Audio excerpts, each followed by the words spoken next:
El grupo 14 tiene el carbono como elemento de primer grupo, como primer elemento del grupo, y tienen un comportamiento que se puede considerar como no metálico, carbono y silicio en especial, en cierta medida el germanio ya tiene cierto comportamiento intermedio, y el estaño y el plomo son metales en este grupo, y tal es así, los compuestos de estaño, principalmente estaño 2 y plomo 2, son generalmente iónicos o parcialmente iónicos, o sea, ya individualizamos en el estaño y en el plomo la formación de cationes monoatómicos, como habíamos dicho, que es típico de los metales. El carbono lo situamos en esa hilera ahí que corresponde al segundo periodo. En el carbono, a diferencia del nitrógeno, vamos a tener 4 electrones de valencia. Perdemos un electrón, pero ganamos en la posibilidad de tener 4 electrones disponibles. Esa configuración que vemos acá del carbono, que lo representamos de esta manera tan simple, implica un carbono apto para enlace, es decir, el átomo de carbono con capacidad de formar 4 enlaces, y a su vez eso va a implicar que va a presentar un rango bastante amplio, mientras que el nitrógeno presentaba de -3 a +5, el carbono presenta de -4 a +4, en cuanto a posibles estados de oxidación. Y eso está derivado justamente de la presencia de esos 4 electrones disponibles para enlace. Presenta una gran variedad química, o sea, una gran variedad de estructuras químicas en la cual presenta el carbono. Una realmente tremenda y apabullante cantidad de estructuras químicas, sustancias y estructuras químicas incluso de los seres biológicos.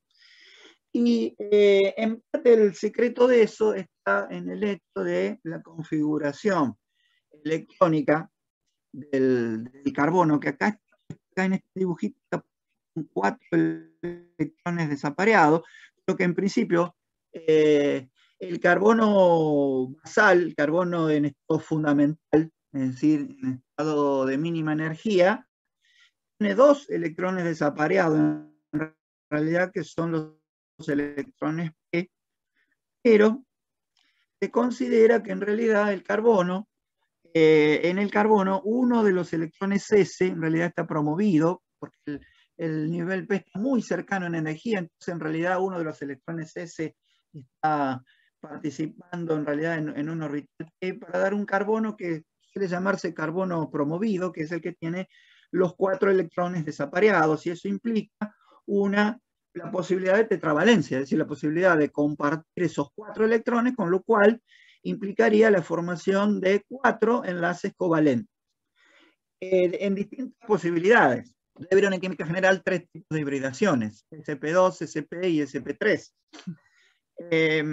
Eso implica el hecho de que esos 4 enlaces el carbono lo puede formar, por ejemplo, constituyendo 4 enlaces simples, 2 enlaces simples y uno doble, 2 enlaces dobles o un simple y uno triple. Esas son las posibilidades que tiene el carbono. Y además,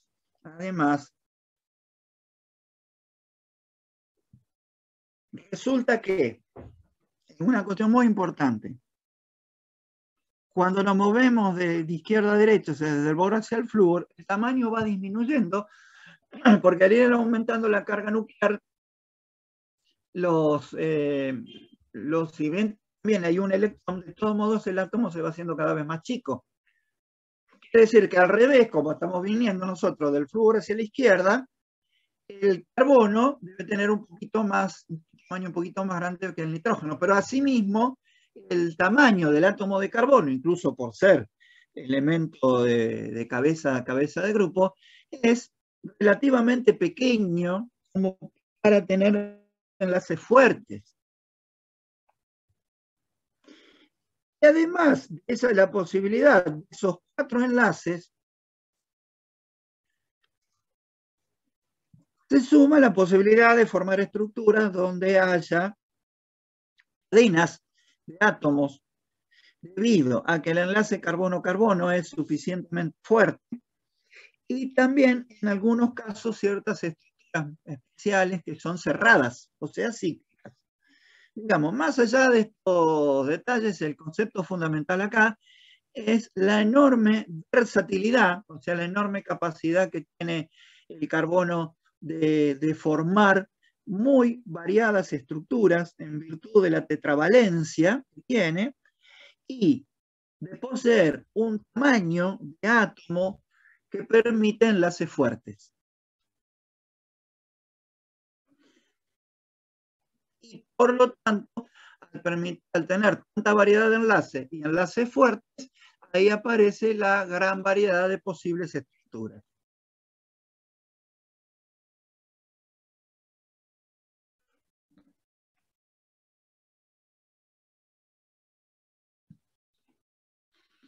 El carbono presenta alotropía, o sea, esa versatilidad, esa capacidad, esa flexibilidad que tiene el carbono de formar muchas estructuras, ya la manifiesta en las sustancias elementales, a diferencia del nitrógeno. El nitrógeno tiene claramente una opción que por lejos es la más favorable, que es unirse de a 2 moléculas con enlace de 2 átomos con enlace triple. Entonces hay una sola posibilidad largamente más favorable para el nitrógeno, que es el dinitrógeno. Pero en el carbono no, en el carbono existe una gran posibilidad de alotropía, y las dos variedades alotrópicas más tradicionales y más antiguas conocidas son el diamante y el grafito. Con características marcadamente diferentes que están derivadas en el hecho de que en un caso la hibridación es sp3 y en el otro caso la hibridación es sp2. En el caso del diamante, el diamante es una estructura que es un ejemplo típico del modelo atómico. Y ahí se manifiesta la tetravalencia del carbono con 4 enlaces covalentes simples. Mientras que en el grafito tiene una estructura completamente diferente, y forma capas. Acá lo vemos un poquito más grande. Forma capas, ¿por qué? Porque como la hibridación es sp3, tiene que formar estructuras planares. Tiene que formar estructuras planares. Entonces, a cada átomo de carbono hay otros 3 unidos en forma trigonal plana. No es el tetraedro del diamante. Es una estructura trigonal plana porque la hibridación es sp2. Y además, otra vez cliqué ahí. Y además, la hibridación sp2, ustedes saben que implica que cada átomo hibridado sp2 mantiene un orbital P puro sin hibridar que es perpendicular. Eso lo recuerdan de química general, seguramente. Ese orbital P obviamente tiene un electrón más, tiene el cuarto electrón. En ese orbital P está el cuarto electrón, además de los 3 que utilizan los enlaces en el plano. Ese cuarto electrón, entonces, como son orbitales P, fíjense que acá todos los átomos tienen un orbital P puro, y debido a la cercanía, debido a que son átomos pequeños, se solapan esos electrones, y entonces, en definitiva, todos esos electrones ese orbital P puro, dan una nube I. Obviamente tiene una zona por encima de cada lámina y por debajo de cada lámina. Así se completa el enlace. ese sistema pi completa el enlace entre los carbonos. Lo que pasa es que es un sistema pi que se llama deslocalizado sobre toda esa lámina. Y entonces, entre lámina y lámina no cabe más remedio que, no cabe otra posibilidad que haya interacciones de tipo Van der Waals, como si cada lámina fuera una gran macromolécula. ¿Por qué? Y porque los 4 enlaces ya están, de cada carbono, ya están satisfechos en la propia lámina, o sea, no tiene para unirse covalentemente un carbono de una lámina con la otra lámina. Entonces las fuerzas entre las láminas son de Van der Waals. Eso implica una estructura completamente diferente a la del diamante y por lo tanto propiedades completamente diferentes, que implica incluso que esos electrones pi que están en una zona por encima y por debajo de cada lámina van a implicar la posibilidad de que haya conductividad eléctrica, mientras que en el diamante eso no ocurre. O sea, da una estructura muy, muy particular con conductividad eléctrica, cuando sabemos que las sustancias que típicamente conducen la electricidad son los metales.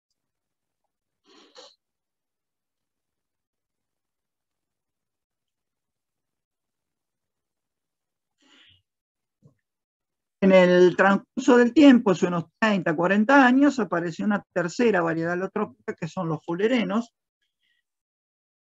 que es una familia de estructuras de tipo globular. Son moléculas de un número elevado de átomos de carbono, por ejemplo, 60 átomos, ese es el fullereno más típico. Son moléculas, es decir, las moléculas en el Sol están unas al lado de otras, también unidas mediante fuerza de Van der Waals. También es un sistema en donde hay una estructura poligonal plana, pero un poquito distorsionada para dar la forma esférica. Y este es el representante más saliente de esta familia, que es el carbono 70. Después hay carbono 70, hay carbono, digamos, y otras variedades con distintos números de átomos de carbono. En este modelo se aprecian las esferas azules que representan a 2 átomos de carbono. En este otro modelo están un poquito más chiquititas las esferas para enfatizar la estructura, para que se note mejor la estructura. Y en la estructura se forma la alternancia de pentágonos y hexágonos, es decir, cada pentágono está rodeado de 6 hexágonos, y esto nos hace acordar evidentemente a la pelota de fútbol tradicional, con hexágonos, con gajos pentagonales y gajos hexagonales. La que no se mancha, como decía Diego. ¿Cuál, Diego? Como decía el Diego Maradona, la pelota no se mancha, decía el Diego. Bueno, el dibujo, el patrón de hexágonos y pentágonos de la pelota de fútbol tradicional es el mismo que en la molécula del carbono 60. Que de paso, ¿dónde la ven a cada vez que entran al entorno? ¿Dónde la ven? Como en la portada, encabezado, digamos, del entorno. Sí, está en la parte superior, digamos. Estas dos variantes, el carbono diamante y carbono grafito, no tienen estas dos variantes la misma estabilidad termodinámica, en el sentido de que, por ejemplo, si se lo hace reaccionar con dioxígeno, para dar dióxido de carbono, hay una pequeña diferencia en el delta H, y se considera que de los dos, el más estable, pero por una diferencia solo de 2 kilojoules por mol, es el grafito. Por eso al carbono grafito se le asigna el delta H0 de formación 0. y el diamante tiene 2 kilojoules por encima. De todos modos, estas reacciones tienen una energía de activación sumamente elevada. Tanto el diamante como el grafito están muy, muy desfavorecidos cinéticamente en condiciones ambientales para sufrir la combustión con oxígeno, sufrir la reacción con oxígeno. Son reacciones en donde se observa una estabilidad cinética, a pesar de que obviamente vemos que no hay estabilidad termodinámica porque el delta H de diamante y grafito frente a oxígeno es muy, muy negativo. Pero sí hay estabilidad cinética. Por eso es el diamante y el grafito al aire no les pasa nada.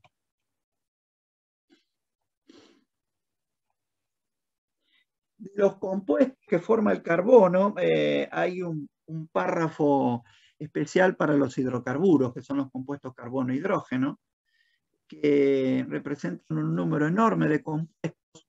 La presencia más tradicional de estos compuestos es en los combustibles, en el petróleo, en el petróleo y en los derivados del petróleo, en el gas natural, en la nafta, el gasoil, el queroseno y otros derivados de petróleo, y en general forman esas estructuras muy variadas con enlaces simples o enlaces dobles o enlaces triples, estructuras cíclicas también,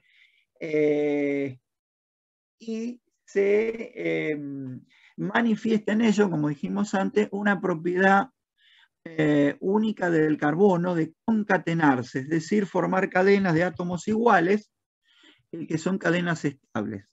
Cuando dice propiedad única, no es que el carbono es el único que se concatena. El azufre también puede formar ciertas cadenas u otros elementos, pero el carbono es por lejos el que forma cadenas más largas, estables y variadas.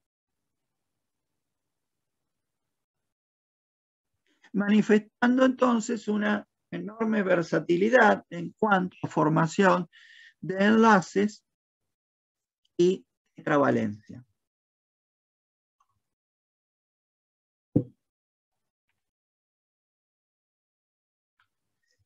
Esa propiedad de concatenación está muy relacionada, bueno, en principio con la tetravalencia, pero más que nada con la fuerza de enlace.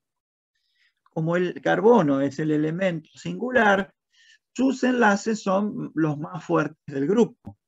Y por lo tanto, la propiedad de formar cadenas va disminuyendo rápidamente, drásticamente hacia abajo. ¿Por qué?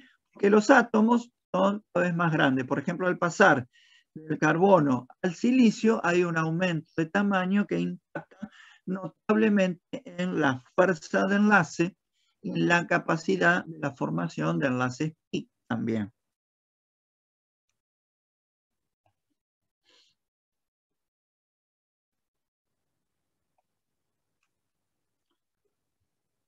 La fuerza de enlace carbono-carbono, que se manifiesta ya incluso en un enlace simple, comparando simple, doble, triple en el enlace simple, obviamente siempre el más débil, pero ya en el enlace simple se nota la fuerza del enlace carbono-carbono, pero también es muy importante en estos compuestos hidrocarburos la fuerza del enlace carbono-hidrógeno, como se menciona después. Tal es así que para descomponer, o sea, romper las moléculas de el hidrocarburo más simple, que es el metano, carbono, hidrógeno 4, necesita la mayor temperatura en relación a las moléculas similares del grupo. ¿Por qué? Porque la fuerza de enlace carbono-hidrógeno es la mayor del grupo, porque el carbono es el átomo más pequeño. La fuerza de enlace entonces disminuye hacia abajo en el grupo.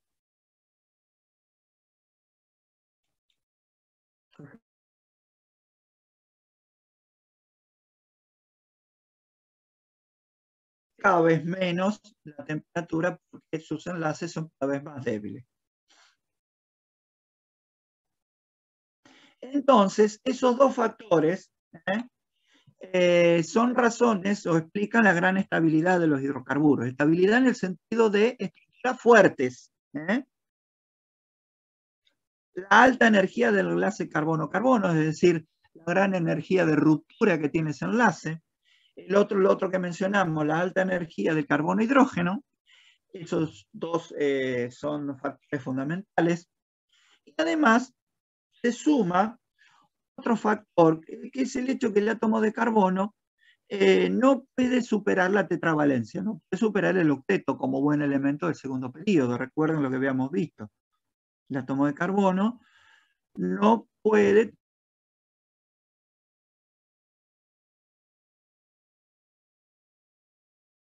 forma de entender la hipervalencia, pero no la única. De todos modos, no puede ampliar el nivel de valencia con una eventual actuación como ácido de Lewis, por ejemplo, porque podría recibir el quinto par, lo podría recibir de una base Lewis. Pero eso no ocurre, incluso porque el átomo es pequeño como para tener tantas cosas alrededor, tantos otros átomos alrededor. Entonces, normalmente va a tener 4 átomos alrededor suyo, unidos a él, y un quinto átomo ya se estorbaría con eso, porque el átomo de carbono es bastante pequeño. Dicho de otra manera, tampoco se manifiesta en el carbono la hipervalencia. Y con respecto a otros compuestos, son notables los óxidos. Los óxidos, de los cuales hay varios, pero por lejos los dos más importantes son el dióxido de carbono y el monóxido de carbono. El dióxido de carbono, ya sabemos que existe en la atmósfera, es uno de los responsables al irse al haberse acumulado durante cierto tiempo en la atmósfera, es el responsable del efecto invernadero, o uno de los responsables del efecto invernadero, el calentamiento global, y ya sabemos que en virtud de eso existe en la atmósfera. En el laboratorio es muy fácil obtenerlo con un carbonato de calcio, carbonato de sodio, carbonato de potasio y ácido clorhídrico, porque el protón del ácido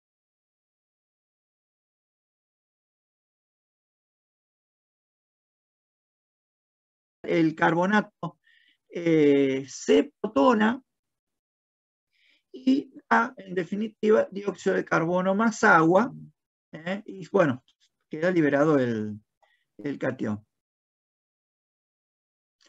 Ya ustedes conocen bastante de cerca la estructura del Lewis, incluso de química general, o incluso lo hemos visto antes acá también.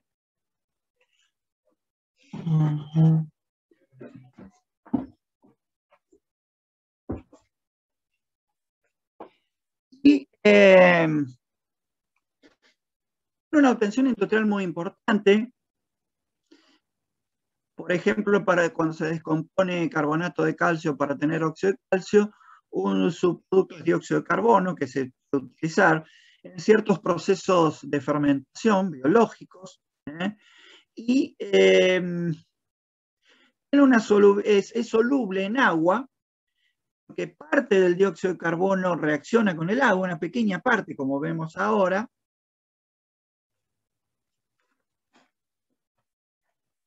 Como siempre yo les digo, es altamente recomendable que ustedes vayan tomando apuntes, sin tener a mano un anotador o unas hojas para ir tomando apuntes de lo que se dice, además de lo que están las diapositivas. Se licúa con facilidad, tiene un valor típico que se denomina temperatura crítica, que es la máxima temperatura que permite pasar, o sea, la máxima temperatura a la cual puede existir como líquido y tiene un punto característico de sublimación a menos 78 Celsius, que es, digamos, pasaje de sólido a gas.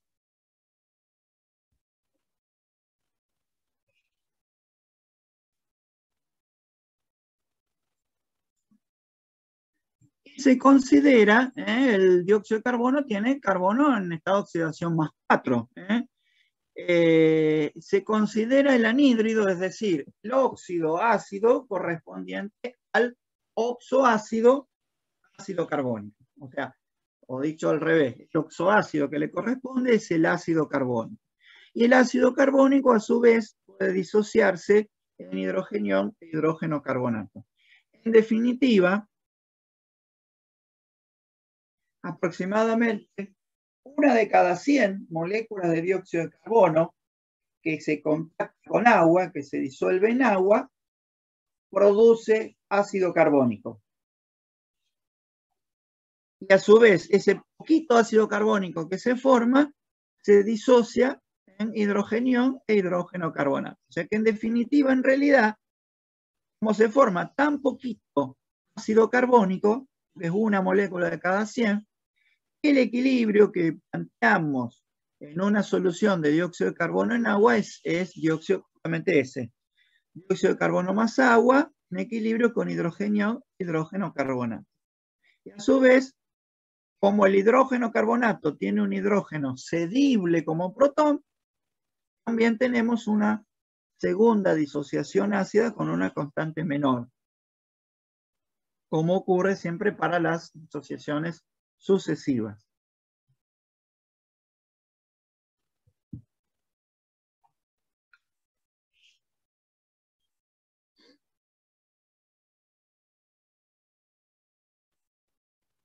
Debido a que el dióxido de carbono en agua produce obviamente medio ácido, o sea, aparecen hidrogeniones. Recuerden lo que habíamos visto en la parte de hidrógeno y oxígeno, cuando vimos oxígeno, los óxidos ácidos. Por lo tanto, como produce hidrogeniones, esos hidrogeniones que produce el equilibrio del dióxido de carbono pueden formar agua a partir, por ejemplo, de ion hidróxido. Por ejemplo, si se burbujea dióxido de carbono en una solución de hidróxido de calcio y a su vez, en exceso de dióxido de carbono, el carbonato de calcio formado se disuelve. Eso lo vamos a ver más adelante cuando veamos el elemento de los metales alcalinos térreos. Lo vamos a remarcar. Por el lado del monóxido de carbono, el monóxido de carbono tiene un típico triple enlace entre carbono y oxígeno. Aparece normalmente por combustión incompleta, por quemado de materia carbonosa, todo que sea madera, carbón, en forma incompleta, o sea, con oxígeno en defecto, con no suficiente oxígeno para dar dióxido, entonces se forma monóxido.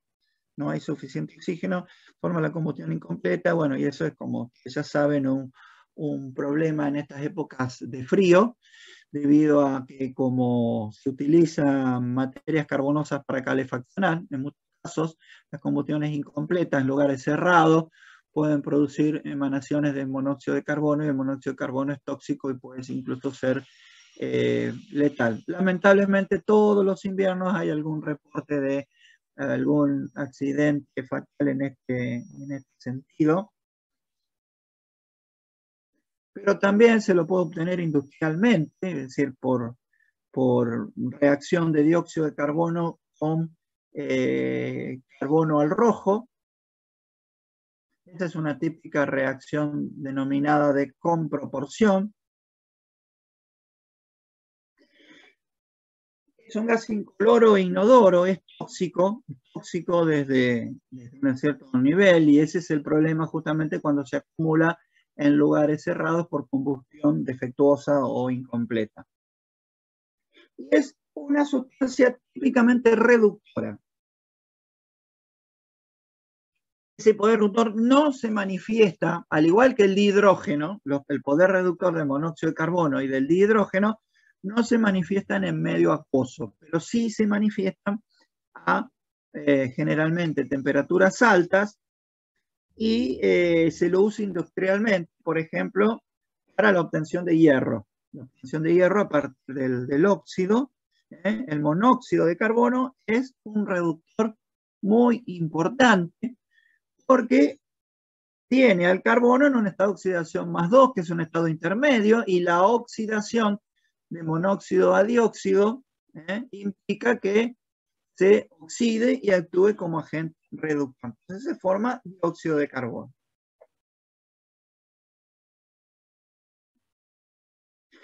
Como el carbono está también, tiene posibilidad de oxidarse a monóxido o a dióxido, el propio carbono, en este caso la industria es carbón, también tiene la posibilidad de oxidarse, y por lo tanto el carbón también es un agente reductor. Se utiliza también en varios procesos industriales. Puede reaccionar con ciertas sustancias no metálicas, y también es acomplejante fácilmente de ciertos metales como el níquel especialmente, y eso se aplica en un proceso para purificar níquel, como vamos a ver después en la parte de níquel. Otros compuestos son los carburos, otros compuestos del carbono, por ejemplo, el carburo de calcio, que es un típico compuesto iónico. Acá se observa una estructura similar a la del cloruro de sodio, con esa característica, digamos, recurrente de las estructuras iónicas, que es la alternancia espacial de aniones y cationes en esa estructura. Y en este caso, este carburo muy típico, que es el calcio,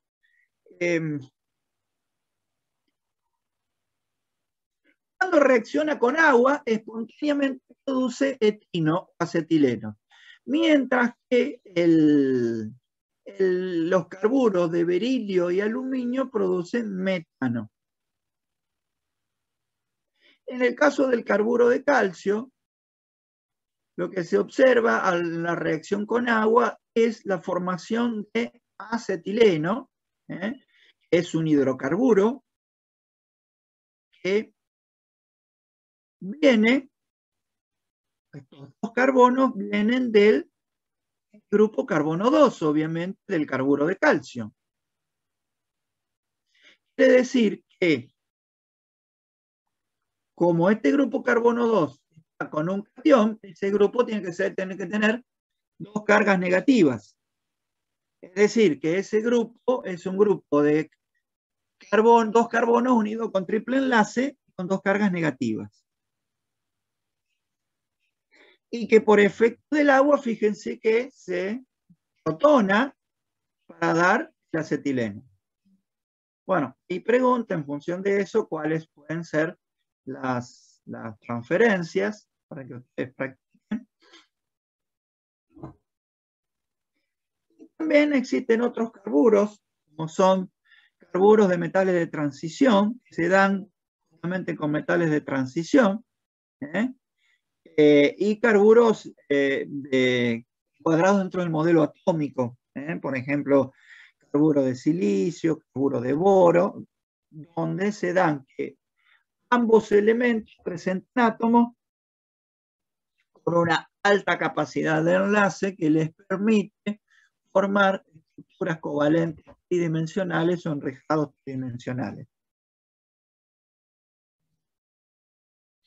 Entonces, como se podrá apreciar, existe una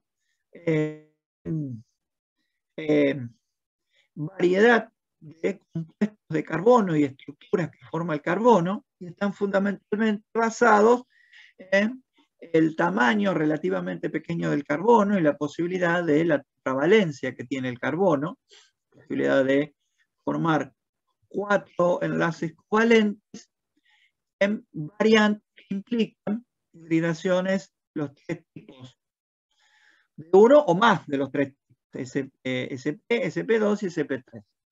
Esa combinación de capacidad de tetravalencia con estos tipos de hibridaciones y el tamaño pequeño que da fuerza de enlace, da una enorme variedad. El carbono es un elemento realmente muy particular, y hay una química desarrollada alrededor de él mismo.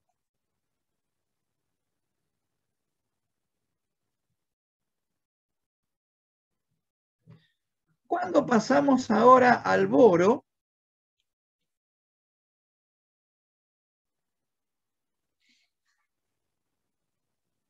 nos movemos del grupo 14 al grupo 13 ahora. Volvemos a recordar ese esquema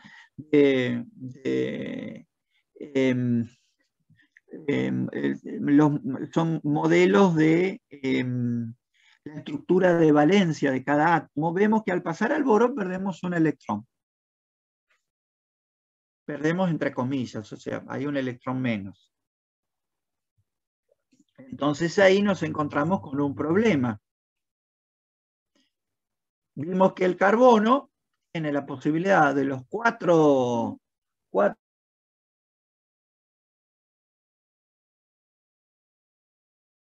los orbitales S y P del segundo nivel. Ese carbono es un carbono que es muy, dijimos, versátil para formación de estructuras químicas. A su vez, si vemos bueno, no nos vamos a detener mucho, usted tiene la tabla periódica a mano, fíjense que cuando llegamos al boro, al movernos desde el flúor hasta el boro, la escalera va subiendo. O sea, la escalera se va aproximando a la parte superior, y cuando llegamos al boro nos encontramos justamente con el escalón superior de la escalera de la parte derecha de la tabla periódica. Quiere decir que cuando pasamos del boro al elemento siguiente de abajo, el aluminio, ya pasamos al reino de los metales dentro de la tabla periódica. Realmente es así. El boro es un elemento típicamente metálico y el aluminio es un elemento típicamente no metálico, aunque comparten ciertas características por ser justamente elementos de la misma familia o grupo. En el aluminio también tenemos 3 electrones de valencia. Pero hay una cuestión. El aluminio tiene un átomo un poco más grande que el boro, porque al ir hacia abajo aumenta el tamaño, pero sigue siendo un átomo pequeño. Y eso va a ser importante. Hay un aumento de tamaño, pero mantiene la característica de un átomo pequeño en el sentido que vamos a ver a continuación. Es decir, que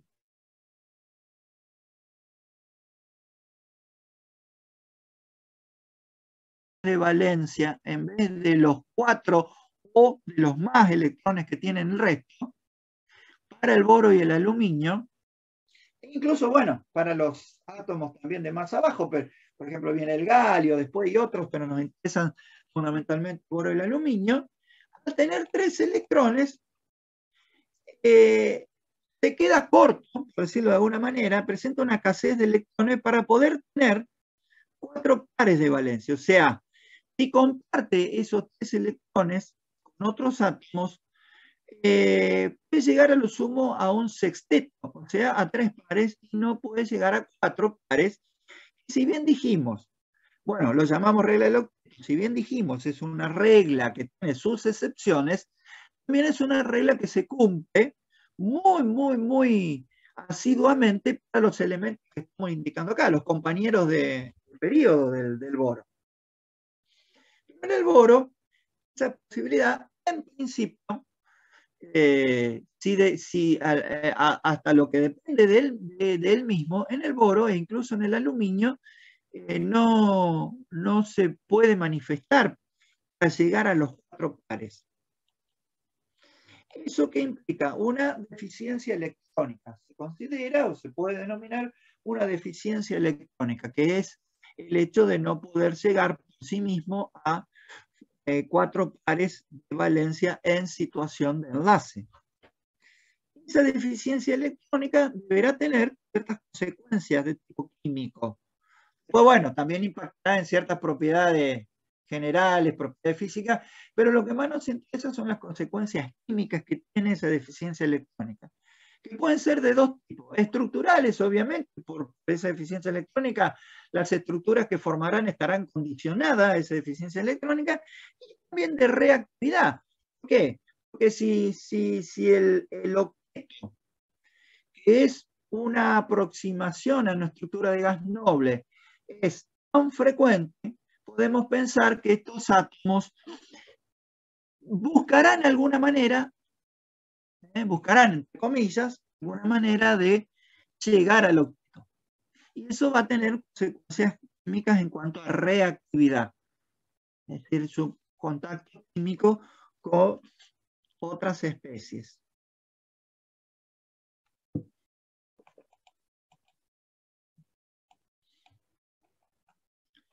El boro es el elemento singular, es el único no metal del grupo. El resto son típicamente metales.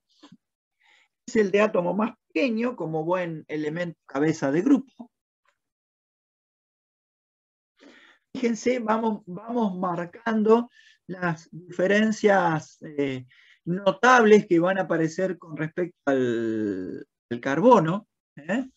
Ya el hecho de tener un electrón menos va a ser ampliamente condicionante y lo va a diferenciar ampliamente del carbono o incluso de los otros elementos ahí, los compañeros de periodo. Y va a tener 3 electrones propios de valencia, y esos electrones poder compartirlos con átomos más electronegativos, pueden exhibir el estado de oxidación 3. El estado de oxidación más 3 es el estado típico, es un estado típico del boro y el estado típico del aluminio. Porque el boro también puede tener estado de oxidación menos 3, que es un elemento no metálico. Pero en el aluminio, el estado de oxidación exclusivo del aluminio cuando está combinado es más 3. Aluminio combinado es siempre más 3. El boro puede ser, como todo buen elemento no metálico, puede tener más 3 combinado covalentemente, por ejemplo, con átomos de oxígeno o flúor, por ejemplo.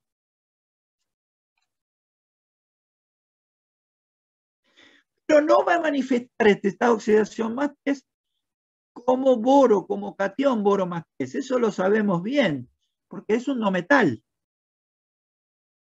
Es un no metal, y además el pequeño tamaño del átomo de boro hace que no pueda perder esos 3 electrones, es decir, la energía de ionización es muy alta. Un concepto fundamental a la hora de considerar la formación de cationes, más 1, más 2, más 3, o incluso más, o el hecho de llegar a estados de oxidación positivos, una propiedad fundamental del átomo es la energía de ionización. Es decir, ¿qué energía se requiere para pasar a estado de catión o eventualmente, si no forma catión, estado de oxidación positivo? Forma enlaces covalentes como típico no metal, normalmente 3 o incluso 4.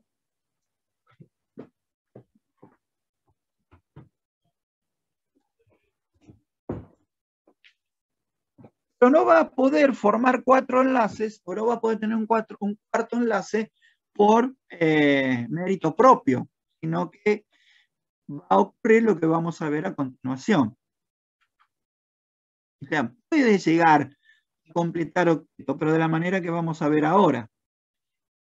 Los demás, ¿quiénes son? Del aluminio para abajo, sí forman cationes más 3. ¿sí? El aluminio típicamente dijimos se presenta como más 3 como cation. Típico rasgo de un metal. Por eso, lo que sus compuestos pueden presentar carácter iónico, vamos a ver una cuestión. Vamos a ver eso un poquito más en detalle. Eso es en principio. El hecho de que forme cation, obviamente, implica formación de sustancias iónicas. Entonces, en el boro, ¿qué vamos a tener? No vamos a ver cationes más 3. Vamos a ver, por ejemplo, una típica configuración del boro trigonal plana, en principio, usando sus 3 electrones propios, y en el aluminio sí vamos a ver el cation más 3. ¿Por qué? Porque el aluminio es un poquito más grande que el boro, entonces en el aluminio sí ha favorecido la formación del cation más 3. O sea, al pasar del boro y al aluminio se da un cambio de características que hacen que el aluminio, si bien sigue manteniendo un pequeño tamaño, al tener un mayor tamaño que el boro, en el aluminio sí se manifiesta esa propiedad de cation y entonces el aluminio es un metal. Pero a su vez, esos enlaces del aluminio más 3, que en principio son iónicos, pueden llegar a ser también parcialmente covalentes. O sea, vamos a ver que los cationes pequeños pueden tener en sus enlaces un considerable carácter covalente. Cationes pequeños, que en principio tendrán un enlace iónico con el anión, sus enlaces suelen tener un carácter covalente, que vamos a ver que puede ser más o menos importante. Entonces, tanto en el boro como incluso en el aluminio, cuando forma enlaces covalentes, ¿qué va a implicar? Que van a representar sitios o centros ácidos de Lewis. ¿Por qué? Porque van a tener la propiedad de tender a tomar su cuarto par. El cuarto par que le falta para completar octeto. Entonces, tienen que recibir un par. Ese cuarto par lo tienen que recibir de una especie que lo ponga en juego y por lo tanto, claramente vemos que van a actuar o van a tener tendencia a actuar como sitios o centros ácidos de Lewis, en virtud de llegar al octeto, cosa que no pueden hacer con sus electrones propios. Entonces, esa estructura trigonal plana, en principio, ¿qué va a significar? Esta estructura trigonal plana va a significar claramente una hibridación sp2, con los 3 híbridos sp2 a 120 grados, con los cuales podrá formar enlaces con, por ejemplo, átomos X, pueden ser halógenos, y como ocurre típicamente en la hibridación sp2, quedará un orbital P puro sin hibridar, que acá se muestra dibujado, como sabemos, perpendicular al plano de los híbridos sp2. Con ese orbital P puro, que obviamente está vacío, porque sus electrones ya lo usó en los enlaces simples, en nuestro enlace covalente, con ese orbital P puro, vacío, puede recibir un par libre de una, obviamente, base Lewis. ¿Se entiende cómo se aplica el criterio Lewis? Un ácido de Lewis es un receptor de un par de electrones, y la base Lewis es el proveedor, dador del par libre, para enlazarse normalmente con un enlace covalente. Entonces, esa L, que es la base Lewis, se va a unir a través de un par libre propio, a través de ese orbital puro, para dar el cuarto enlace y hacer que el boro complete su octeto. Pero obviamente, como ahora va a haber 4 sustituyentes, es decir, 4 átomos unidos al boro, ahora ya no son 3, la hibridación va a pasar a ser sp3 y va a adquirir una configuración tetraédrica en ese caso. De esa manera, eso es lo que decíamos hoy como una consecuencia química, la tendencia del centro boro, o incluso el aluminio también, a tomar un par libre de una base y formar un aducto. Como una clara consecuencia química de la deficiencia electrónica. Bueno, con respecto al elemento boro,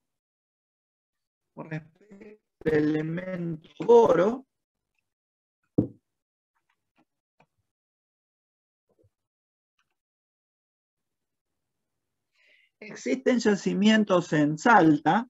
Bueno, eso ya es una información que viene de hace muchos años. La verdad que tengo que actualizar a ver si todavía hay yacimientos de este compuesto, que es el tetraborato, que se llama bórax. En la jerga química se llama simplemente bórax. Tradicionalmente siempre hubo yacimientos en Salta, no sé si todavía seguirá habiendo, pero bueno, más allá de eso, se lo encuentra naturalmente y el boro aparece combinado de esa manera, en forma de una sal que es tetraborato y que en nombre corto es bórax.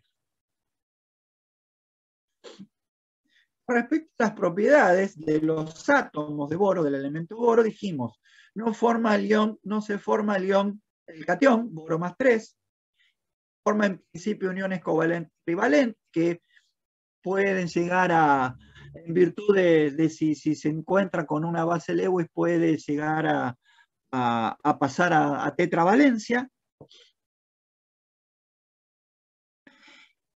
En cuanto a conductividad eléctrica, en este caso ya hablamos no de los átomos de boro en particular, sino de la sustancia boro, del boro elemental. Tiene unas características, digamos, muy particulares en cuanto a conductividad, que no la vamos a ver acá, pero es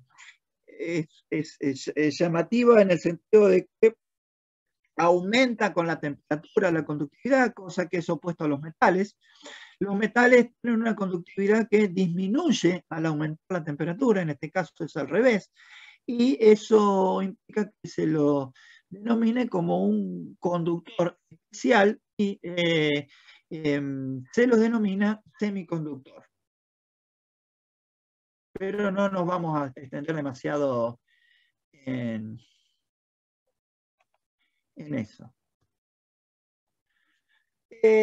Para obtenerlo se parte, por ejemplo, de la obtención primero de un compuesto típico del boro, que es el ácido bórico. El ácido bórico, fíjense, un boro y 3 grupos hidroxo, con lo cual podemos pensar cómo están unidos esos grupos hidroxo. El bórax acidificado en ácido clorhídrico o ácido sulfúrico, forma el ácido bórico, y el ácido bórico después sufre una serie de procesos de deshidratación, o sea, de pérdida de agua, hasta llegar al óxido, y el óxido luego se transforma en la sustancia elemental, utilizando, en este caso, magnesio metálico.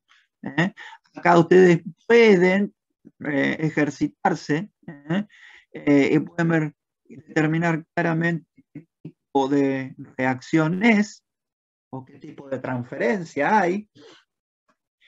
Y bueno, bueno, también se puede obtener un boro, este sería un boro amorfo, es un boro sin una estructura cristalina definida, y el boro cristalino se puede obtener mediante otro procedimiento que, bueno, digamos, no nos va a interesar mucho en realidad.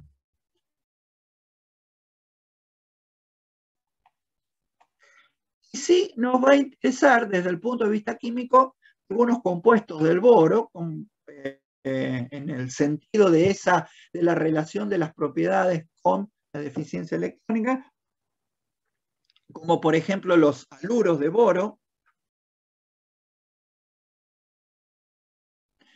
fluoruro, cloruro, bromuro y yoduro de boro, los cuatro se conocen. El triyoduro de boro es sólido, los demás son gaseosos. Obviamente, al ser triyoduro y haluro, presentan una geometría plana triangular típica de los compuestos de boro, como habíamos visto, y como habíamos mencionado, son ácidos de Lewis. Y el boro es un centroácido, o sea que puestos en contacto con una base, con una especie que puede actuar como base Lewis, hay una importante posibilidad de que reaccione el boro en virtud de alcanzar una estructura de tetravalencia o sea, de octeto. Lo que se indica acá es el orden de fuerza ácida de Lewis. Acá me está indicando, con un formato parecido al de la serie espectroquímica, el signo mayor o menor de la serie implica que hay cierta propiedad que es mayor o menor al ir moviéndonos en la serie.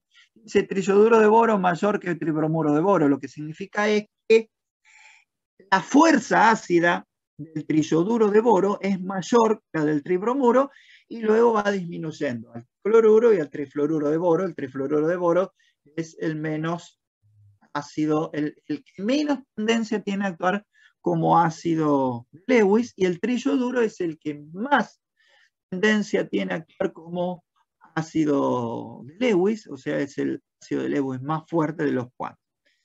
Profe, o sea que la fuerza ácida va disminuyendo hacia arriba. Hacia la derecha en esta serie, o sea, hacia arriba considerando la tabla periódica. Claro. Bien, ahí hay unos signos de interrogación. ¿Por qué todos los signos de interrogación? Porque experimental es lo que se comprueba en el laboratorio. Después de muchas experiencias se llega a esa conclusión. Bien. Ahora, de otro lado, si uno hace una predicción, fíjense que muchas veces está ese tema de, como habíamos dicho tantas veces, yo predigo qué puede pasar y después la experiencia me dice qué es lo que realmente pasa, a ver si coincide o no con lo que habíamos predicho. En este caso, la predicción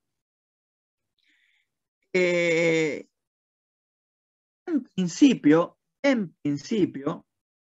una predicción simple, eliminar, implicaría que el orden sería al revés. ¿Por qué? Porque como el flúor es el más electronegativo, el flúor, siendo el boro, que ya por naturaleza tiene tendencia a tomar el cuarto par, el flúor, el electronegativo, le saca más electrones todavía, lo hace más positivo y lo haría más ácido.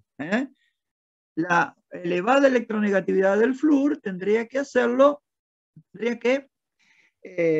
incentivar, agrandar, aumentar la tendencia del boro a actuar como sitio Lewis, ácido Lewis.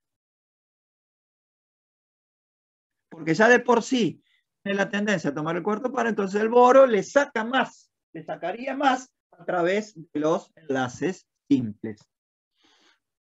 Lo haría más positivo incluso, lo cual aumentaría la posibilidad, la facilidad del ataque, como se dice, de la base para unirse a ese centro boro. Después los otros son cada vez menos electronegativos, entonces tendría que disminuir. solo considerando la electronegatividad de los átomos, el orden debería ser al revés. Pero el tema es que no es al revés. Es como está ahí. No es al revés de lo que está ahí, es como está ahí expresado. Y no al revés como se presenta. Entonces, lo que se acepta como una explicación de eso es que el flúor es electronegativo por ser un átomo muy chiquitito, dijimos. Pero además, por ser muy chiquitito, está más cerca. O sea, la distancia de enlace del flúor con el boro es menor que los otros. Como la hibridación es CsP2, el boro tiene un orbital puro. Ese orbital puro, dijimos que es el que utiliza el boro en cualquier circunstancia en la cual tome un par libre de una base. Pero en este caso, ¿qué es lo que ocurre? Los átomos X tienen pares libres. ¿Y cuál es el que está más cerca? El átomo de flúor. Por lo tanto, el átomo de flúor es el que más tendencia tiene a solapar un par libre con el P puro. Entonces, el átomo de flúor, por ser muy pequeño, solapa con mayor facilidad y con mayor eficiencia un par libre. O sea, provee un sistema pi, que en realidad lo proveen los 4, pero en el flúor es más eficiente. ¿Qué es lo que hace?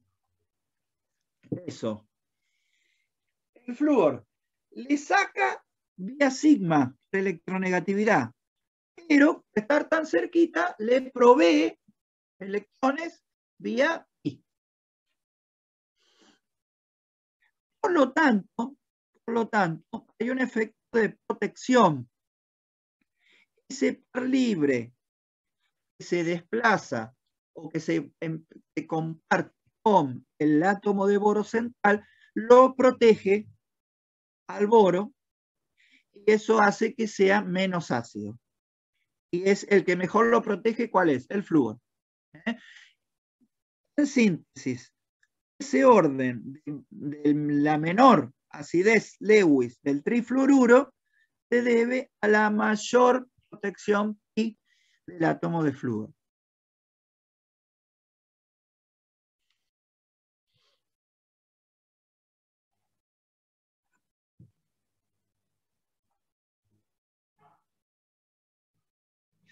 Bueno,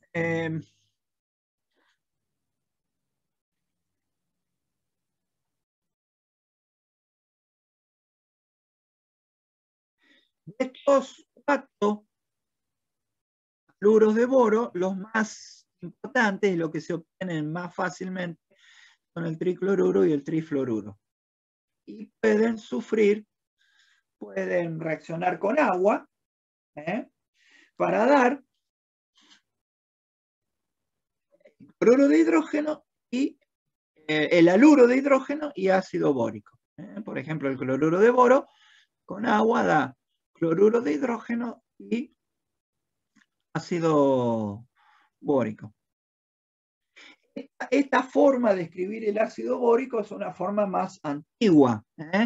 La forma más adecuada y actual de escribir el ácido bórico es esta que está acá. Boro hidróxido 3. Lo que pasa es que acá se lo escribe como si fuera un oxoácido. Y en realidad no lo es, no es un oxoácido. Pues ya lo vemos a continuación.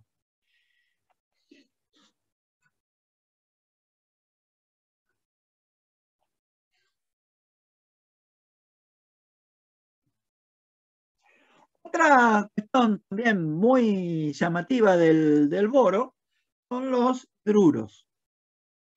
En los hidruros se manifiesta una impacto o consecuencia estructural bueno, después tendrá su consecuencia química también, pero en principio la deficiencia electrónica del boro impacta en los hidruros a nivel estructural, o sea, en la estructura. El más sencillo tendría que ser boro-hidrógeno 3, pero en realidad se unen dos unidades de boro-hidrógeno 3 y se presenta como dímero. Y hay otros también, hay otros, este es el más simple, es el diborano, y hay otros también compuestos de boro e hidrógeno, bueno, que no nos interesan tanto. Reaccionan con el oxígeno del aire y también reaccionan con agua. Y en todos ellos el boro manifiesta su deficiencia electrónica, que como dijimos impacta en su estructura. Entonces, ¿qué es lo que tenemos que considerar acá? El compuesto similar de carbono, que es el etano, tiene disponibles como electrones de valencia 14 electrones y por lo tanto se pueden formar 7 enlaces simples, sin problema.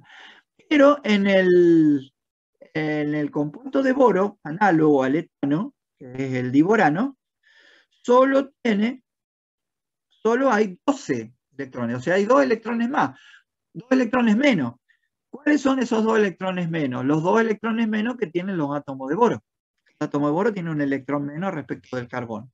Por lo tanto, se propone una estructura muy particular en donde, en cierta forma, el boro se las arregla como puede, por decirlo así, en términos humanos. Digamos, el boro se las arregla como puede para unirse con los átomos de hidrógeno. ¿Qué significa eso? Hay con 4 de los hidrógenos forma enlaces adicionales de un par de enlaces sigma, 2 electrones, 2 centros, 2 electrones, 2 átomos unidos por 2 electrones, con los 4 hidrógenos que están en un plano, son estos que se ven acá, en un plano, y a su vez, los 2 hidrógenos restantes se unen, uno por encima del plano y otro por debajo del plano, pero con la particularidad de que cada hidrógeno, de uno arriba y otro abajo, se une a los 2 boros, pero con 2 electrones nomás. O sea, hay para cada conjunto, boro, hidrógeno, boro, 2 electrones nada más. Lo mismo para el hidrógeno de abajo. Por lo tanto, el hidrógeno de arriba y el hidrógeno de abajo, con los 2 boros, constituyen enlaces muy, muy especiales, que son enlaces tricéntricos. Como no alcanzan los electrones, tienen que repartirse 2 electrones para 3 átomos, no 2 electrones para 2 átomos, sino 2 electrones para los 3 átomos, arriba y abajo. Y eso da una estructura muy particular. Por ejemplo, en concordancia con esto, en esta estructura no hay electrones desapareados, o sea, no es una estructura que plantea electrones desapareados, y por lo tanto el diborano no es paramagnético, eso se comprueba en la práctica. Y además, en la práctica, los hidrógenos no son similares entre sí, como son, por ejemplo, idénticos los 4 hidrógenos en el metano, por ejemplo. Los 2 hidrógenos de enlace tricéntrico, el de arriba y el de abajo, son químicamente y obviamente estructuralmente distintos de los otros 4. Y eso se...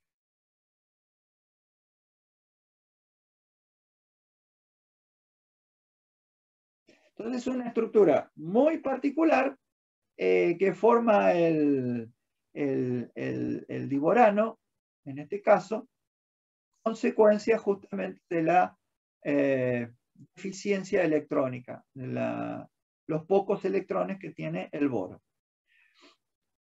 Bueno, con respecto a los óxidos, el óxido típico del boro es el trióxido de diboro. Tiene una estructura, digamos, de tipo tridimensional.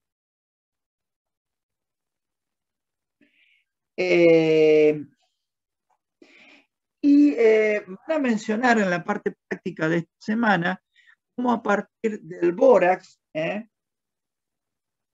o incluso se podría hacer también con óxido de boro, a partir del bórax se pueden formar con ciertos cationes metálicos que pueden producir ciertas denominadas perlas de bórax, que son especies de muestras en donde aparece como un pequeño cristal con un color determinado que depende del cation.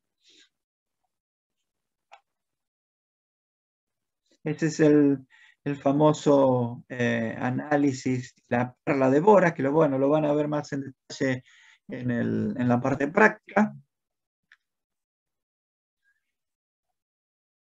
Y bueno, el otro compuesto que habíamos mencionado típico es el ácido bórico. Pero el ácido bórico tiene esta fórmula planteado como si fuese un oxoácido. No es un oxoácido. Nosotros no vamos a usar esta fórmula del ácido bórico, sino que vamos a usar esta, es decir, boro hidróxido 3. Boro hidróxido 3. En el sólido que se forma, es un sólido blanco, fíjense acá, estas unidades de boro hidróxido 3 se acomodan de manera que se manifiestan debido a la presencia de grupos OH, se acomodan experimentando entre ellas enlaces puente hidrógeno, o puentes de hidrógeno o enlaces de hidrógeno, que son, se dan típicamente cuando en una estructura, en una molécula, aparecen, hay grupos OH, como es el caso del agua, por ejemplo. OH o en el caso también del FH, que es el fluoruro de hidrógeno, o nitrógeno, hidrógeno también. En este caso, como hay 3 grupos hidroxo, se da la posibilidad de que la estructura se acomode tridimensionalmente, formando láminas, y entre las moléculas, entre ellas, están unidas por puentes de hidrógeno. Y es típicamente un ácido débil. Cuando ese sólido blanco de un aspecto cristalino, además hay que decir que es, incluso se ha usado y se sigue usando el ácido bórico, por ejemplo, en solución alcohólica, en solución de alcohol y agua, que se denomina alcohol boricado, y constituye un importante agente fungicida, es decir, para eliminar hongos.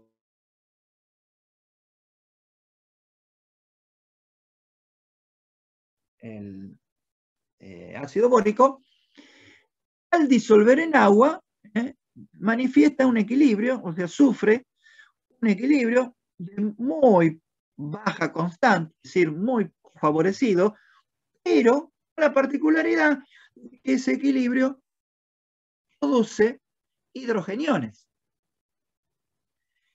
De modo que, por ser una constante bastante mayor a la del agua, a pesar de ser pequeña, el pH de la solución será menor de 7. Y es interesante la interpretación de esta reacción, porque decimos, ¿este hidrogenión de dónde proviene? Porque si el hidrogenión proviene del ácido bórico, entonces el ácido bórico es un ácido bronce. Pero en realidad no. Si uno observa atentamente esta ecuación, se observará que el hidrogenión viene en realidad del agua, y por lo tanto el ácido bórico, a pesar de que genera hidrogeniones, no está actuando como un ácido Bronsted típico. Sí actúa como un sistema similar al de un ácido Bronsted, pero no es rigurosamente un ácido Bronsted, sino que está actuando en realidad como ácido de Lewis.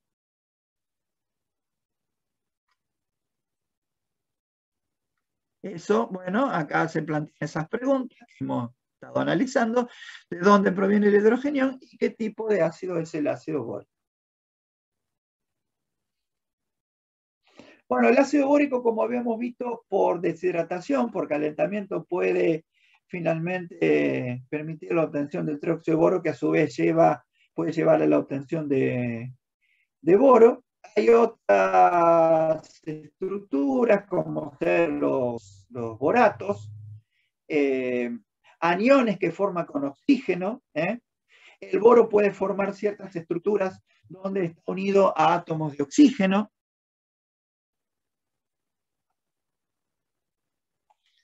Puede formar también ciertas estructuras que pueden ser cíclicas o en forma de cadena, pero con la particularidad de estar no unidos entre sí los átomos de boro, sino unidos a través de átomos de oxígeno.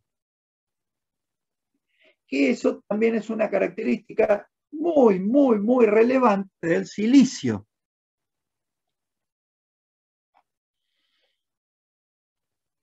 Y bueno, ya habíamos visto ya desde química general, habíamos mencionado al nitruro de boro como un compuesto que podemos encuadrar dentro del modelo atómico. El hecho de que dice acá casi tan duro como el diamante corrobora eso, en virtud de las propiedades extremas que tienen los compuestos iónicos.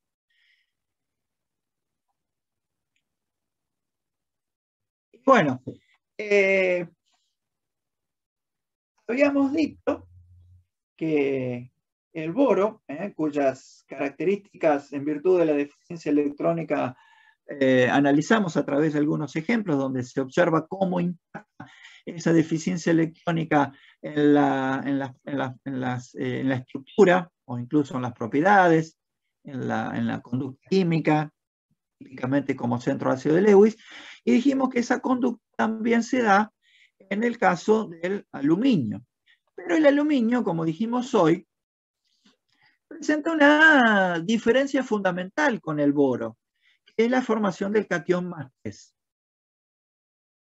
La formación del catión más 3 a partir del aluminio metálico está sumamente favorecida, es decir, el aluminio metálico tiene una muy alta tendencia a pasar a catión más 3.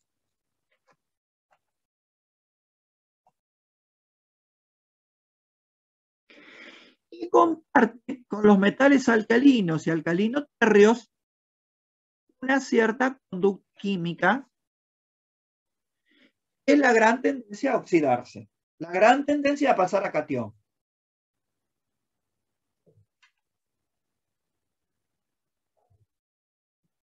Al pasar a catión, estos tres tipos de metales tienen la configuración del gas noble, que está antes de ellos, el gas noble inmediato anterior, porque para pasar del átomo metálico neutro, del átomo en estado cero al catión correspondiente deben perder electrones, de modo que los metales alcalinos adquieren el estado típico más 1, los metales alcalinos térreos el estado más 2, y el aluminio se presenta también exclusivamente en estado más 3 cuando está combinado. Y puede tener una característica de catión, o sea, un enlace predominantemente iónico, o incluso en algunos compuestos pueden sus enlaces tener cierto carácter covalente. De todos modos, mantiene el estado de oxidación más 3, cualquier situación en la que se encuentre. Y eso hace que, desde el punto de vista redox, sean reductores muy fuertes, y esa fuerza reductora, esa gran tendencia a perder electrones y entonces reducir a otra especie, se manifiesta en cualquier situación en la que reaccionen, sea en medio acuoso o no. Ahora, si su carácter reductor frente a un oxidante se manifiesta en medio acuoso, esa característica reductor fuerte está asociada, está caracterizada por un potencial normal, obviamente, de oxidación muy, muy positivo. En el caso del aluminio, ese valor es 1,66. Ese es un valor bastante alto. En el caso de alcalino y alcalino terrestre es un poco más grande. Esa es una característica fundamental del aluminio.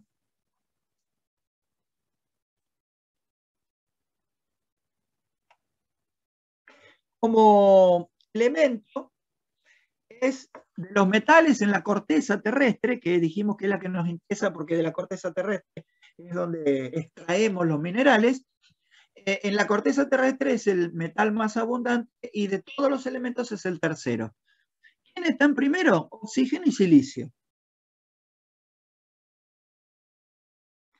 El aluminio se presenta inserto, por ejemplo, en unos minerales que se denominan aluminosilicatos, en un mineral que tiene mucha importancia industrial porque de él se obtiene el aluminio metálico, que sabemos que es tan importante, junto con el hierro son los dos metales más importantes de la vida cotidiana.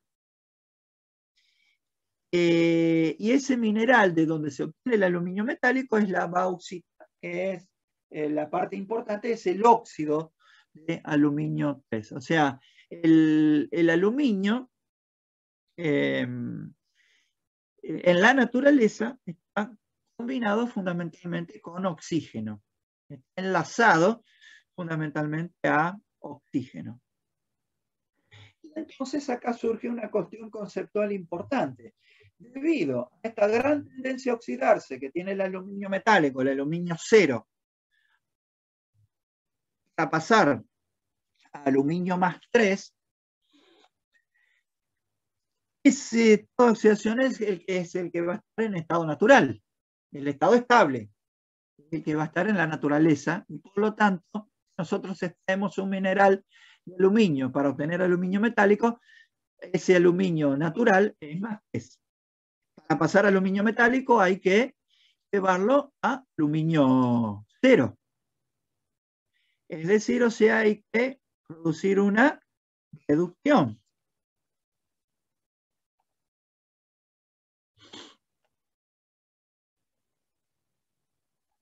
Pero esa reducción es en contra de la tendencia, la gran tendencia a pasar a más que. Yo tengo que hacer al revés. Yo tengo que ir en contra de esa tendencia natural. Entonces, esa reducción de más que es 0 para el aluminio es altamente desfavorable y por lo tanto tenemos que recurrir a electrólisis. Recuerden que una semireacción redox que me permite obtener junto con la semireacción correspondiente, permite obtener una sustancia que es muy desfavorable, la semireacción principal y por lo tanto el proceso global normalmente se soluciona con proceso de electrólisis. En el caso del aluminio, este proceso de electrólisis implica una separación previa que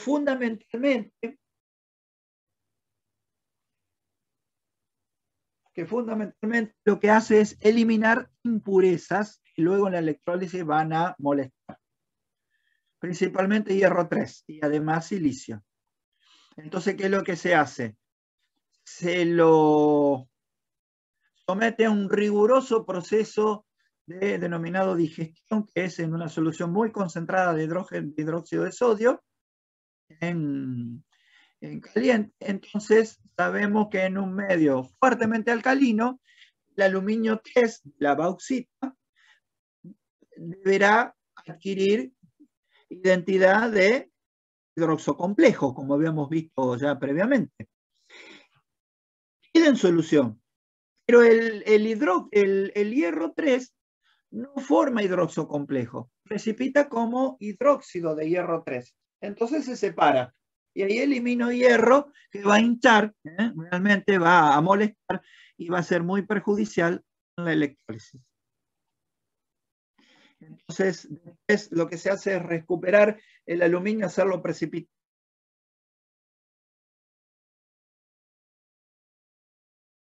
Después se somete a un riguroso proceso de calentamiento que se denomina calcinación, que es un calentamiento a muy alta temperatura, 1000 grados como mínimo o más. De esa manera se obtiene el óxido de aluminio que se utiliza en la electrólisis.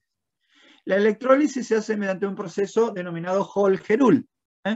Fueron dos investigadores que prácticamente al mismo tiempo, ya en el siglo, a fines del siglo XIX, patentaron este procedimiento de electrólisis para obtener aluminio metálico, que está basado en el hecho de, como dijimos recién, el pasaje, la reducción de aluminio 3 a aluminio 0 es muy desfavorable, entonces se recurre a electrólisis con un ánodo, un cátodo. Después ahora vamos a ir un poquito más rápido para terminar y después vamos a volver un poquito, pero lo que tiene que quedar como concepto es que se utiliza electrólisis. El aluminio, por venir de la reducción del aluminio 3, se obtiene en la zona catódica.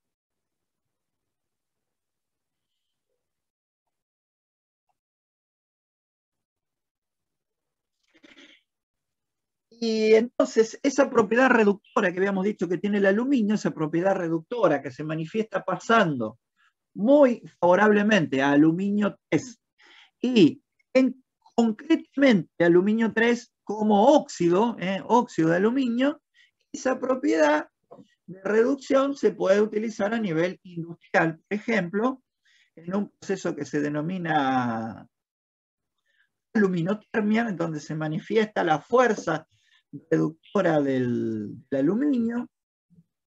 Tiene una característica de ser también muy conductor liviano. La unidad de peso es mejor conductor que el cobre. Sabemos que se lo utiliza en la cocina, en ciertos utensilios.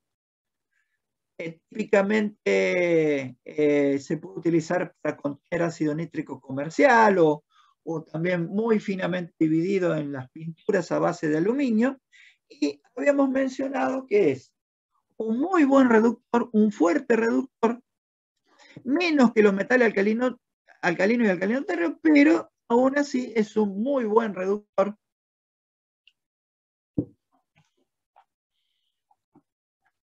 En fase acuosa, no actuó como reductor en distintos medios, pero cuando lo hace en fase acuosa, se pone en juego el potencial positivo y grande, que implica un potencial normal de oxidación alto, implica una tendencia muy grande a la reducción, a la oxidación, perdón, y a actuar como agente reductor. Ya sabemos que en un medio ácido, ya habíamos visto que el aluminio en medio ácido produce impone su fuerza reductora en el hidrógeno 1, desprende de hidrógeno, y también sucede desprendimiento de hidrógeno en medio básico, como ya habíamos visto. Y tiene una característica fundamental: el aluminio como material utilizable prácticamente. Es el hecho de que, si bien el aluminio tiene mucha tendencia a pasar a aluminio 3 y por lo tanto es muy reactivo con el oxígeno del aire y el agua del aire, de todos modos se lo utiliza como material. ¿Por qué? Porque tiene una capa de óxido protectora.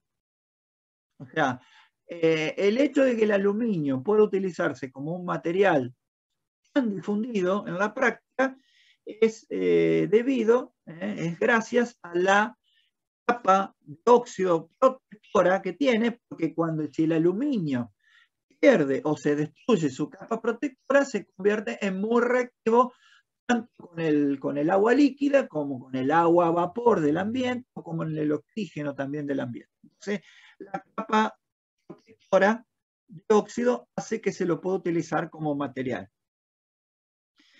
Y a su vez, ese carácter reductor se lo utiliza,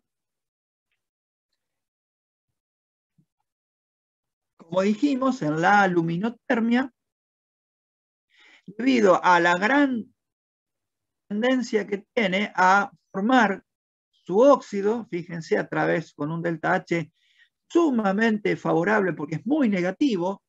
Cuanto más grande en valor absoluto es un delta H siendo negativo, más grande es el número y es negativo, más favorable es la reacción, la cual corresponde ese delta H.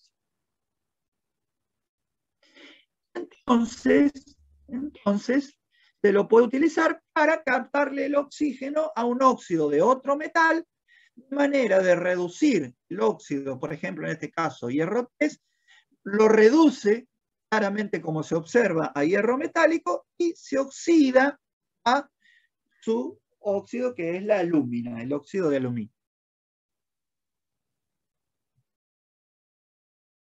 Pero, si bien este método es muy espontáneo, muy favorable, muy exotérmico, el hierro queda fundido, incluso la alúmina puede quedar fundida también, el hierro no se obtiene de esta manera a nivel industrial porque es muy caro obtenerlo de esta manera. Es factible, pero no desde el punto de vista económico, desde otros ciertos aspectos prácticos.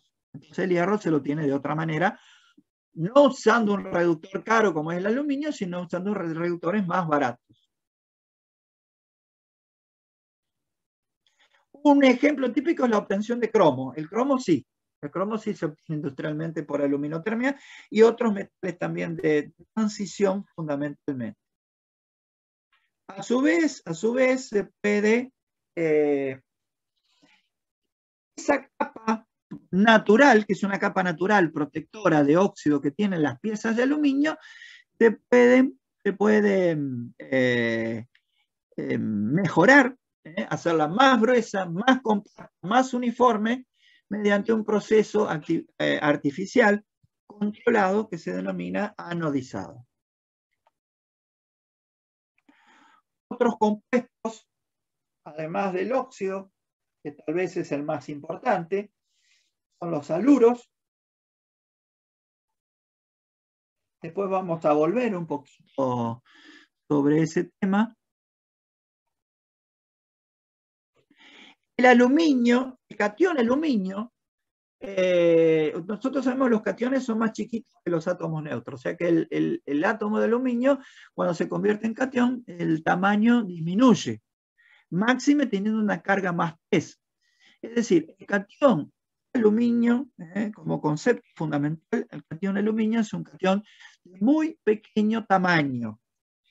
Entonces, tiene un efecto que denomina polarizante, es decir, tiene un efecto de atraer las nubes electrónicas de los aniones circundantes, de los aniones vecinos.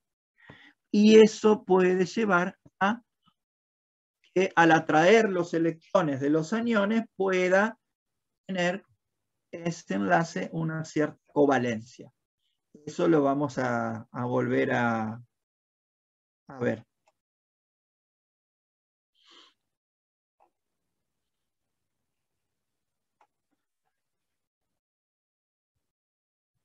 Bueno, con respecto a los haluros, en ciertas condiciones se manifiesta también el tema de la formación de dímeros. Eso es consecuencia justamente del aluminio actuando como centro ácido de Lewis. Eso lo vamos a ver, lo vamos a retomar después.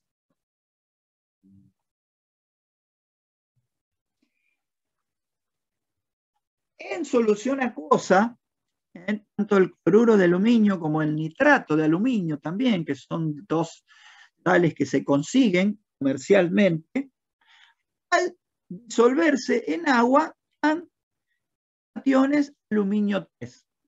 Pero es común considerar que los cationes de transición y post-transición, como hemos ya mencionado en la parte de complejos, normalmente en solución acuosa están acomplejados. Si no hay un ligando mejor que el agua, están acomplejados como acuacomplejos. Ahora, esas soluciones de catión aluminio 3, ya sea del cloruro o del nitrato, en solución, son soluciones ácidas. Eso lo van a mencionar también en la clase práctica. Son soluciones ácidas. ¿Por qué? Porque el catión aluminio más 3, como es una carga muy positiva en un tamaño muy pequeño, atrae la nube electrónica del agua y libera hidrogenión, o sea, trae la parte hidróxido y libera hidrogenión. Esa es una forma de verlo que lo van a mencionar en las clases prácticas, cuando lo vean. Ya esta semana van a ir adelantando algo de la parte de aluminio. Esa es una manera de verlo. El aluminio con el agua le capta hidróxido, libera protón. Es una manera simple.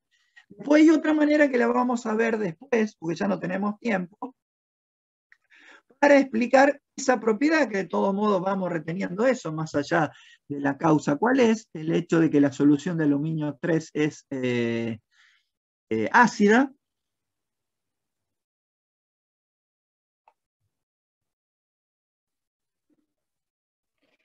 Y luego, respecto al óxido de aluminio, que se presentan en distintas variedades cristalinas, tanto el óxido de aluminio como el hidróxido de aluminio son anfóteros. ¿Qué significa? Que pueden actuar como ácido o como base. Por ejemplo, considerando un único criterio como el de Lewis.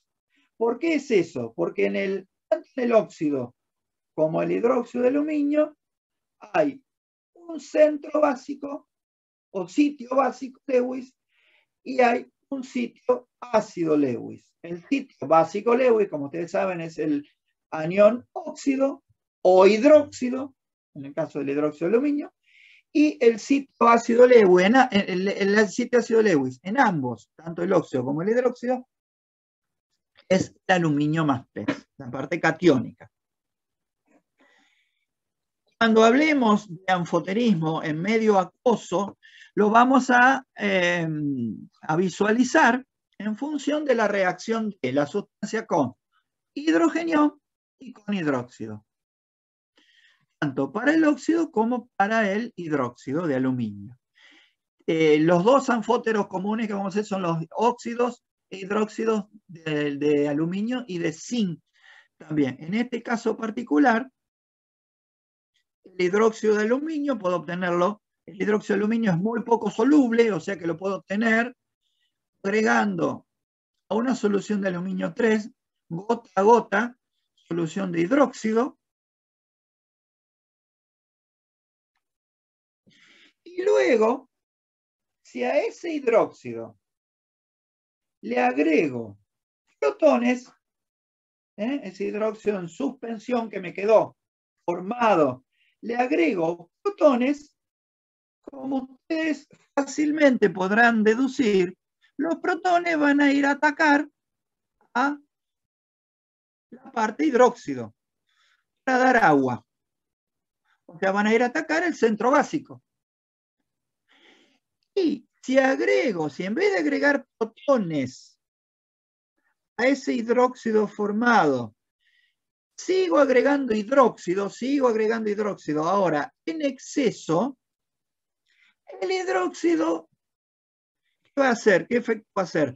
Va a atacar al centro ácido. Entonces, ¿qué se va a formar?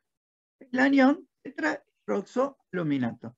¿Se entiende? O sea, si nosotros producimos el hidróxido poco soluble y a una porción, lo separamos en dos, a una porción agregamos protones, los protones van y atacan al hidróxido para dar agua y liberar el catión. Si le sigo agregando ion hidróxido, atacan el centro ácido. Entonces, ese es otro concepto que van a ver en la parte práctica. El hidróxido de aluminio es un hidróxido anfótero. Tiene ambos sitios disponibles, sitio ácido y sitio básico, lo cual lo hace funcionar en un caso como base y en otro caso como ácido.